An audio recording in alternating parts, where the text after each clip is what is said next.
নমস্কার বন্ধুরা, শ্রাবণী রান্নাঘরে আপনাদের সবাইকে স্বাগত জানিয়ে আমি প্রতিদিনের মতো আবারও আজকের একটা রান্নার ভিডিও নিয়ে আপনাদের সামনে চলে এসেছি। আজকের আমি আপনাদের ডিম বিরিয়ানি বানিয়ে দেখাবো। আশা করি আপনাদের ভালো লাগবে। তার জন্য কিন্তু আমার পুরো ভিডিওটা আপনাদের দেখতে হবে। আর দেখা শুরু করার আগে একটা লাইক দেবেন, সুন্দর একটা কমেন্ট করবেন আর শেয়ার করতে ভুলবেন না। তাহলে চলুন আজকের কত সহজে ডিম বিরিয়ানিটা আমি বানানো দেখিয়েছি সেটা আপনারা একবার দেখে নিন। রান্নাটা করার জন্য প্রথমে আমি এখানে দেখুন 4টে ডিম সেদ্ধ করে নিয়েছি। আর এখানে কিন্তু 4টে বেশ একটু বড় বড় আলুগুলোকে এগুলোকেও কিন্তু 4 টুকরো আলু নিয়েছি। এক একটা আলুকে 2 টুকরো করে নিয়েছি। এখানে 2টো আলু মানে 4 পিস আলু আছে আর 4টে ডিম আছে এখানে, সেইগুলোকে কিন্তু সেদ্ধ করে নিয়েছি। এইবারে দেখুন এর মধ্যে কিন্তু আমি এবার নুন দিয়ে দেব। এখানে কিন্তু অল্প একটু নুন দিয়ে দিলাম আর দেব এখানে লঙ্কার গুঁড়ো, অল্প সামান্য একটু লঙ্কার গুঁড়ো দিলাম আর দেব অল্প একটু গোলমরিচ গুঁড়ো, অল্প একটু এর মধ্যে গোলমরিচ গুঁড়ো দিয়ে দিলাম। দিয়ে এবার এটাকে খুব ভালোভাবে মাখিয়ে নিতে হবে এই ডিমের মধ্যে আর আলুর মধ্যে। কিন্তু এই যে মশলাটা আমি দিয়েছি সেটা ভালো করে মাখিয়ে নিতে হবে। আর আমি প্রতিদিনের মতো আপনাদের একটা কথাই বলবো যে প্লিজ আমার ভিডিওটা আপনারা টেনে টেনে দেখবেন না, পুরো ভিডিওটা দেখুন। আশা করি আপনাদের ভালো লাগবে। দেখুন আমরা তো প্রায় সময় ডিমের তরকারি ভাত বা ডিমের ঝোল ভাত বা ডিম দিয়ে বিভিন্ন রকম রেসিপি করে আপনাদের দেখিয়েছি বা আপনারা নিজেরাও বানান। কিন্তু ডিম আর আলু থাকলে খুব সহজে বাড়িতে আমি আজকে যেভাবে দেখাচ্ছি সেইভাবে কিন্তু আপনারা বিরিয়ানি বানিয়ে নিতে পারবেন, যেটা কিন্তু খেতে ভীষণই ভালো লাগে আর খুব সহজে খুব অল্প সময় এটা বানানো যায়। দেখুন খুব সহজে কিন্তু হয়ে যাবে, কোনো ঝামেলার দরকার হবে না। এবার এই মশলাটা আমি এর মধ্যে মাখিয়ে রেখে দিয়েছি। আর অন্যদিকে দেখুন গ্যাসটা অন করে আমি হাঁড়িতে জল বসিয়েছিলাম আর দেখুন জলটা কিন্তু এখানে ফুটে গেছে। আর এইরকম কিন্তু টকবক করে যেন জলটা ফোটে, যখন ফুটে যাবে তখন আমি এর মধ্যে দিয়ে দেব নুন। এখানে অল্প নুন দিয়ে দিলাম আর দেব আমি এখানে গোটা গরম মশলা। এখানে কিন্তু বেশ কিছুটা গোটা গরম মশলা আমি এখানে দিয়ে দিয়েছি। তার মধ্যে আছে এলাচ, ছোট এলাচ, দারচিনি আর লবঙ্গ। এইবারে দেখুন এই যখন জলটা ফুটবে তখন কিন্তু এর মধ্যে আমি দিয়ে দেব এই যে চাল। এখানে কিন্তু আমি যে বাসমতি চাল, সেই বাসমতি চালটা কিন্তু ভিজিয়ে রেখে দিয়েছিলাম। ভিজিয়ে রেখে এখানে প্রায় ধরুন 1 ঘন্টার মতো আমি ভিজিয়ে রেখেছিলাম। তারপরে কিন্তু আর চালটা অবশ্যই ধুয়ে তারপরে ভেজাবেন, না হলে পরে যদি ধুতে যান তাহলে দেখবেন চালটা কিন্তু ভেঙে যেতে পারে। সেই জন্য এখানে আমি ধুয়ে ভিজিয়ে রেখে দিয়েছিলাম 1 ঘন্টার মতো। এইবারে এই চালটা আমি এর মধ্যে তুলে দিচ্ছি। দিয়ে এই ভাতটাকে কিন্তু প্রায় 75% মতো ভাতটা আমি বানিয়ে নেব। পুরোপুরি ভাতটা কিন্তু এখানে কুক করলে চলবে না, এখানে 75% মতো ভাতটা এখানে রেডি করে নিতে হবে। দেখুন ভাতটা আমার এখানে 75% মতো হয়ে গেছে, দেখতেই পাচ্ছেন। আর এর থেকে কিন্তু বেশি কুক করব না। এইবার আমি এই ফ্যানটা ছেড়ে দেব। ফ্যানটা কিন্তু ঝাড়িয়ে ফেলতে হবে। ভাতের ফ্যানটা ঝরিয়ে আমি একটু ঢেলে ঠান্ডা হতে দিয়েছি ভাতটা। ততক্ষণ দেখুন আবারও কিন্তু গ্যাসটা অন করে একটা কড়া বসিয়ে দিয়েছি। এইবারে আমি কড়ার মধ্যে দিয়ে দেব সাদা তেল। এখানে কিন্তু বেশ কিছুটা সাদা তেল আমি এখানে দিয়ে দিচ্ছি। দিয়ে তেলটাকে প্রথমে খুব ভালোভাবে একটু গরম হতে দেব। তেল কিন্তু এখানে ভালোভাবে একটু গরম করে নিতে হবে প্রথমে। আর আমার চ্যানেলের নতুন বন্ধু পুরনো বন্ধু সবাইকেই বলছি আমার তরফ থেকে অনেক অনেক ভালোবাসা।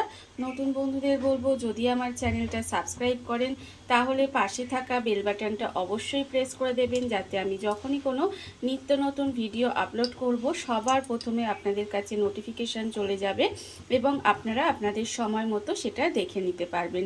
আর পুরনো বন্ধুদের বলবো এইভাবে আমার পাশে থাকার জন্য, আমাকে এগিয়ে যেতে সাহায্য করার জন্য আপনাদের অসংখ্য অসংখ্য ধন্যবাদ।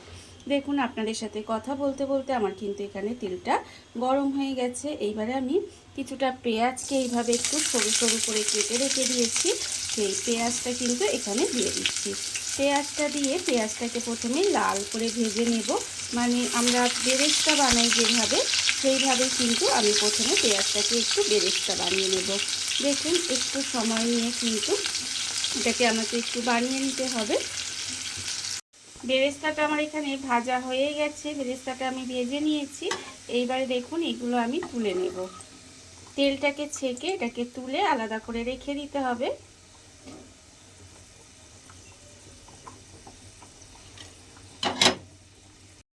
বেরেস্তাটা আমি ভেজে তুলে নিয়েছি। এইবার আমি এর মধ্যে দিয়ে দেব এই যে ডিমগুলো যে মশলা মাখিয়ে রেখেছিলাম সেই ডিমগুলো প্রথমে দিয়ে দেব। ডিমগুলো কিন্তু খুব বেশি ভাজবো না, হালকা করে জাস্ট এপিট ওপিট ডিমটাকে ভেজে নেব। খুব বেশি কিন্তু লাল লাল করে আমি এখানে ডিমটা ভাজি না, আমি কিন্তু এইভাবে একটু জাস্ট উল্টিয়ে পাল্টিয়ে হালকা করে তেলের মধ্যে ডিমটা দিয়ে ভেজে নিচ্ছি। ভেজে নিয়ে তারপরে কিন্তু ডিমটাকে তুলে নেব। খুব বেশি লাল লাল করে কিন্তু ভাজার দরকার নেই। দেখতেই পেলেন আমি তেলের মধ্যে দিয়ে জাস্ট এপিট ওপিট করে একটু নেড়ে চেড়ে ভেজে নিয়েছি। আমার কিন্তু এখানে ডিমটা ভাজা হয়ে গেছে, আর এর থেকে কিন্তু বেশি ডিমটা ভাজার দরকার নেই। এবারে ডিমটাকে আমি তুলে নেব। ডিমটাকে কিন্তু তুলে নিতে হবে। ডিমটা আমি তুলে নিয়েছি। এইবারে এই তেলের মধ্যেই কিন্তু আমি আলুগুলোকেও দিয়ে দেব। আলুগুলোকে দিয়ে আলুগুলোও কিন্তু এইভাবে একটু হালকা করে এপিট ওপিট করে আলুটাকেও ভেজে নিতে হবে। দেখুন আলুগুলোও কিন্তু আমি একটু হালকা করেই ভেজে নেব। আলুগুলোও কিন্তু আমি একটু এপিট ওপিট করে হালকা করে ভেজে নিয়েছি, আর এগুলোও কিন্তু আমার ভাজা হয়ে গেছে। এবারে আলুটাকেও কিন্তু আলাদা করে তুলে রেখে দিতে হবে। আলুটাও আমি আলাদা করে তুলে রেখে দেব। আলুটাও আমি আলাদা করে তুলে রেখে দিয়েছি। এবার এই তেলের মধ্যেই করব, তার জন্য দিয়ে দেব প্রথমে পেঁয়াজ কুচি। এখানে কিছুটা পেঁয়াজ কুচিয়ে রেখেছি, সেই পেঁয়াজ কুচিটা এখানে দিয়ে দিতে হবে। দিয়ে পেঁয়াজটাকে প্রথমে খুব ভালোভাবে ভেজে নেব। পেঁয়াজ কিন্তু এখানে ভীষণ ভালোভাবে ভেজে নিতে হবে, একেবারে লাল লাল করে পেঁয়াজটাকে আমরা ভেজে নেব। পেঁয়াজ কিন্তু এখানে লাল করে ভাজা হয়ে গেছে। পেঁয়াজ আমি এখানে লাল করে ভেজে নিয়েছি। এইবার আমি এর মধ্যে দিয়ে দেব আদা রসুন বাটা। এখানে কিন্তু আদা রসুন আমি বেটে রেখেছি, সেই আদা রসুন বাটাটা এর মধ্যে দিয়ে দিলাম। দিয়ে আদা রসুনটা দিয়ে একটু সময় তেলের মধ্যে কষিয়ে নেব। দেখুন খুব বেশি কিন্তু কষাবো না, জাস্ট একটু নেড়ে চেড়ে কষিয়ে নিচ্ছি, যাতে এর যে একটা কাঁচা গন্ধ আছে সেটা চলে যায়। এইবারে এর মধ্যে দিয়ে দেব টমেটো কুচি। এখানে কিন্তু আমি কিন্তু একটা ছোট সাইজের টমেটোকে কুচি কুচি করে রেখেছি, সেই টমেটোটাও এর মধ্যে দিয়ে দিলাম। টমেটোটা দিয়ে টমেটোটাও কিন্তু এর সঙ্গে একটু নেড়ে চেড়ে রান্না করে নেব। এর মধ্যে কিন্তু এবার আমি দিয়ে দেব আন্দাজ মতো নুন। নুনটা কিন্তু এর মধ্যেই দিয়ে দিতে হবে। নুন দিয়ে দিলাম, যাতে টমেটোটা দেখবেন একটু নরম হয়ে যাবে, সেই জন্য কিন্তু এখানে নুনটা দিয়ে দিয়েছি। আর দেবো আমি এখানে লঙ্কার গুঁড়ো। এখানে অল্প সামান্য একটু লঙ্কার গুঁড়ো দিয়েছি। আর আমি এর মধ্যে দিয়ে দেব এখানে অল্প একটু জিরের গুঁড়ো।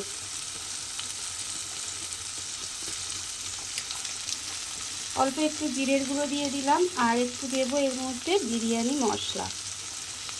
1 চামচ মতো বিরিয়ানি মশলা দিয়ে দিলাম।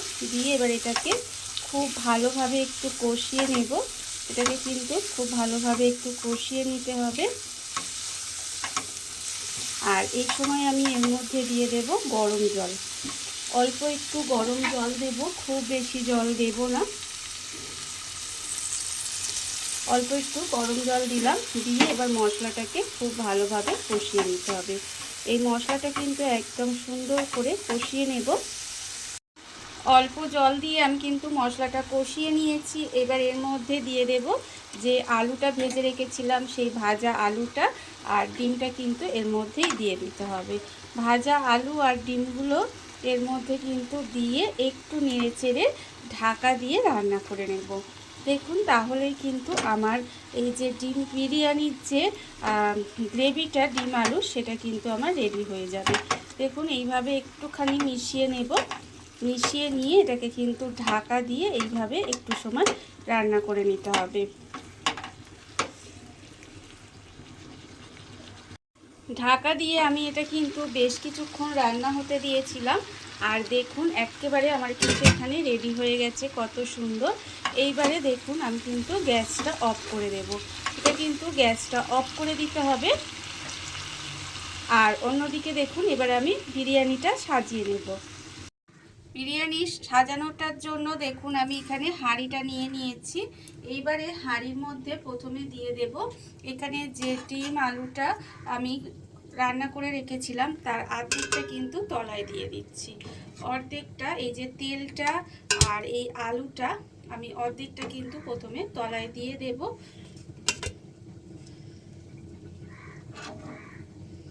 এইভাবে নিচে কিন্তু লেয়ারটা এইভাবে একটু তেল দিয়ে প্রথমে করে নেব।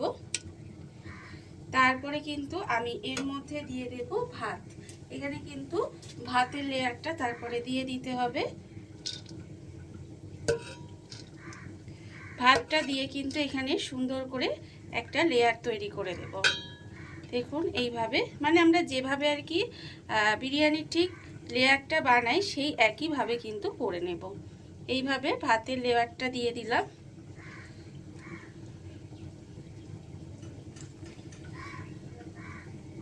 দিয়ে দিয়েছি। এইবারে এর উপরে আমি দিয়ে দেব আবারও এখানে আলু দিয়ে দেব, ডিম দিয়ে দেব, আর যে বাদ বাকি তেলটা আছে সেটা কিন্তু এর মধ্যে দিয়ে দিতে হবে।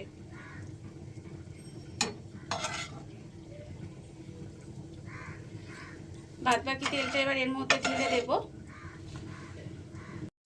বাকি তেলটা এর মধ্যে দিয়ে দিয়েছি। এইবার এর উপরে আবারও আমি ভাতের লেয়ার করে দেব। দিয়ে সুন্দর করে কিন্তু এটাকে সমান করে দিতে হবে ভাতের লেয়ারটা দিয়ে। ভাতের লেয়ারটা আমি পুরোটাই দিয়ে দিয়েছি। এবার এর মধ্যে দিয়ে দেব নুন, দেব অল্প করে, আর দেব আমি এখানে অল্প একটু চিনি দিয়ে দেব।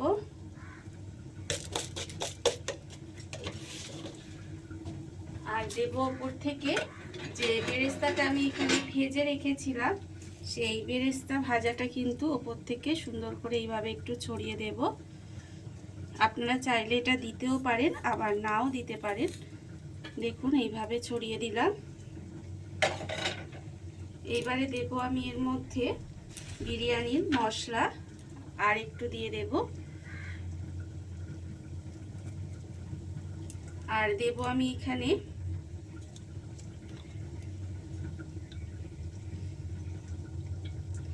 কেওড়া জল, আর অল্প করে দেব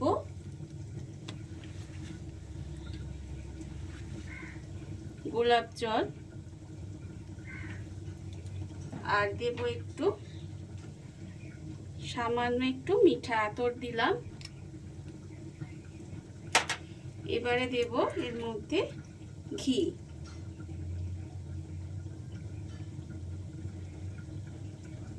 এখানে কিন্তু ঘি দিয়ে দিলাম বেশ কিছুটা। দিয়ে এবার এটাকে ঢাকা দিয়ে দমে হতে দেব। তার জন্য দেখুন এখানে ঢাকা দিয়ে দেব। ঢাকা দিয়ে দিয়েছি। আর অন্যদিকে দেখুন গ্যাসটা কিন্তু একেবারে লোতে করে দিয়েছি। এইবার এটাকে এইখানে বসিয়ে দেব। এটাকে কিন্তু দমে রান্না হতে দেব। তার জন্য এই যে একটা ভারী জিনিস এতে চাপিয়ে দিলাম। আপনারা চাইলে আটা দিয়ে এটা সিল করে দিতে পারেন, তবে এইভাবে যদি একটা ভারী কিছু চাপিয়ে দেন তাহলে কিন্তু এর ভাপটা বাইরে বেরোবে না এবং এটা সুন্দরভাবে স্টিম হয়ে যাবে। মানে এটাকে আমি প্রায় ধরুন 20 মিনিট মতো এইভাবে একটু হতে দেব। এটা কিন্তু আমার দম দেওয়া হয়ে গেছে। আর এখানে কিন্তু আমি গ্যাসটা অফ করে দিয়েছি। এবার এইভাবে কিছুক্ষণ রেখে দেব, তারপরে আপনাদের পরিবেশন করে দেখাবো ঠিক কেমন হলো। দেখুন বন্ধুরা, বাড়িতে থাকা কত অল্প উপকরণে কত অল্প সময় কত সুন্দর একটা ডিম বিরিয়ানি তৈরি হয়ে গেছে, আপনারা দেখতেই পেলেন। আর এটা কিন্তু খেতে অসম্ভব সুন্দর হয়। এইভাবে আপনারাও একদিন হলেও বাড়িতে বানিয়ে দেখতে পারেন। আর এই ভিডিওটা যদি আপনাদের ভালো লেগে থাকে, আপনারা আমার চ্যানেলটা সাবস্ক্রাইব করে এইভাবে আমার পাশে থেকে যেতে পারেন। তাহলে চলুন, আজকের ভিডিওটা এই পর্যন্তই। নমস্কার।